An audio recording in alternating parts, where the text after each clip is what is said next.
রাশিয়ার president Vladimir Putin এসেছেন চীনে।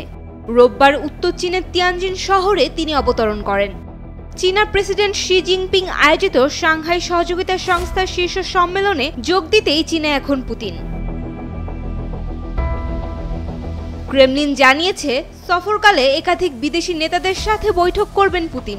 রাশিয়ার প্রেসিডেন্টের এই সফরকে ঘিরে সবার বিশেষ নজরে আছে রাশিয়া, চীন, মঙ্গোলিয়া ত্রিপক্ষিক বৈঠক।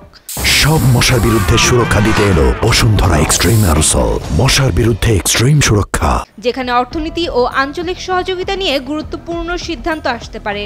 এছাড়া এই সম্মেলনে শি পুতিনের বৈঠক নিশ্চিতভাবেই আন্তর্জাতিক মহলের দৃষ্টি কাড়বে।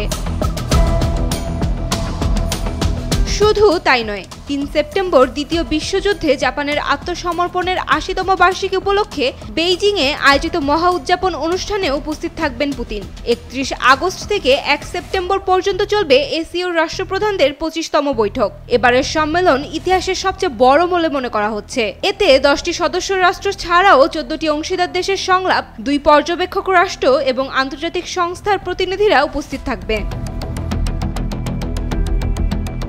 অর্থনৈতিক সহযোগিতা, প্রযুক্তি, উদ্ভাবন, কৃত্রিম বুদ্ধিমত্তা, আঞ্চলিক নিরাপত্তা ও টেকসই উন্নয়ন সবই আলোচনায় আসবে এই সম্মেলনে।